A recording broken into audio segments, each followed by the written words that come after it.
Good day and welcome. Learning exercise 8.2, transitional exercise. In this unit we specifically look at limits. So take the equation y equals to 1 over x.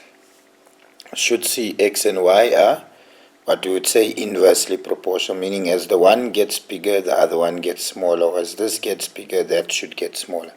So as my x value increases, my y value decreases. And if you just do some basic substitution, if I make x 1 there, y is 1. If x is 10, y becomes 0,01, 1 divided by 10. X is 100, y 1 divided by 100 becomes 0,01.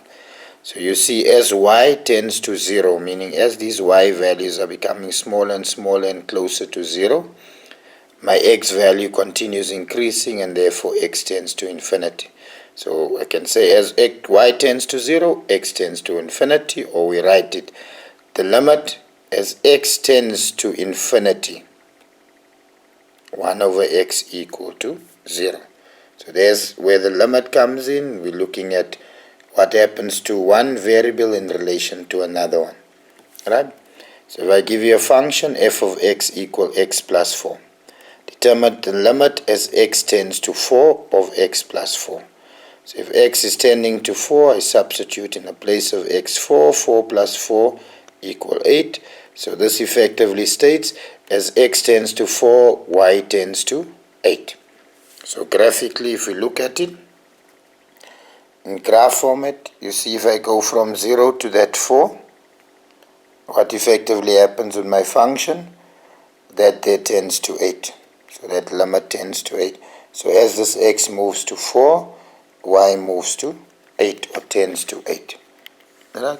So that in a nutshell is what limits is all about. We try to limit a graph to a specific point, or see what happens as it moves towards that point, what happens to the other point. Right? Now if we look at some other limit problems, then problem number 2, limit is x tends to 2 of x squared minus 4x minus 2. Take note, x cannot equal 2 because that becomes 0 and then the equation becomes undefined. If I factorize x squared minus 4, difference of 2 squares, x minus 2, x plus 2. So x minus 2 cancels, and I'm left with the limit x tends to 2 of x plus 2. Now, because I have a linear equation, I substitute in there 2 plus 2 then becomes 4. So basically what we're saying here is x tends to 2, y tends to 4. Alright? But take note, x not allowed to be equal to 2 if I look at it graphically. So there's this x tends to 2, my y tends to 4. But take note, x not allowed to be equal to 2 there on the top. So therefore at 2 there, we have an open O, meaning that is not included in our answer. Alright, if we go further and look at some more limit problems, because we have different ways of testing you.